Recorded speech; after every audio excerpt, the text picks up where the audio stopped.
இன்னைக்கு நம்ம என்ன டாபிக் பார்க்க போறோம்னா ஃபங்க்ஷன்ஸ். ஃபங்க்ஷன்னா ஒரு பிளாக் சைட் ஆஃப் கோட். அது வந்து நம்ம ஸ்பெசிஃபிக்காக ஒரு யூஸ் கேஸ்க்காக பண்றது. இப்போ நம்ம சப்னு ஒரு ஃபங்க்ஷனை கொடுத்துட்டு அந்த ஃபங்க்ஷனை மல்டிபிள் டைம்ஸ் கால் பண்றதுனால நம்ம டிஃப்ரெண்ட் வேல்யூஸை வச்சு இது பண்ணிக்கலாம். ஸோ நம்ம வந்து திருப்பி அந்த கோடை எழுதி கொடுக்கணும்னு அவசியம் இல்லை.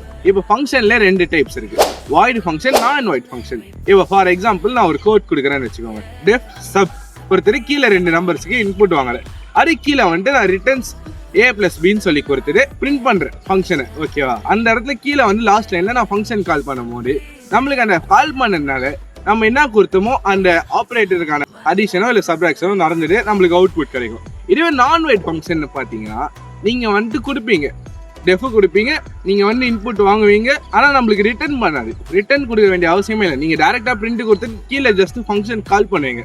ஸோ அங்கே நத்திங்ன்ற ஒரு ஸ்பெஷல் கேஸை நம்ம யூஸ் பண்ணுவோம். ஓகேவா?